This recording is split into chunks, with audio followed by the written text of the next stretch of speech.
Gano'n naman eh, kahit sa pamilya ko, sabi ng kapatid ko na sa abroad, nang tinanong ko, Day, ang tagal-tagal nyo na nagmamarcha sa kalsada para sa pagbabago with very minimal resources. Ito ngayon yung space na pwede kayo. So why don't you accept it? So yun yung aking idea, and I hope matulungan ako ng ibang mga mamamayan na gusto talaga gamitin ang pwesto sa gobyerno, hindi dahil may political ambition sila, may gusto silang dynasty pagpatuloy, kundi sabi nga makakatulong tayo sa ating mga kapwa mamamayan. Yes, so I was arrested, I was tortured, I spent years in prison. So personal ko na experience yan, and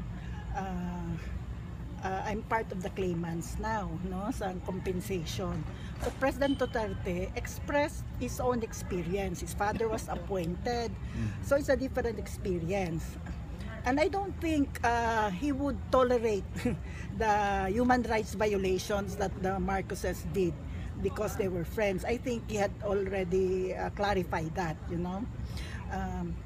So whatever differences we have about the Marcoses would be historical, would be also personal. But I don't think, you know, it diminishes the other programs and projects that we could work on together.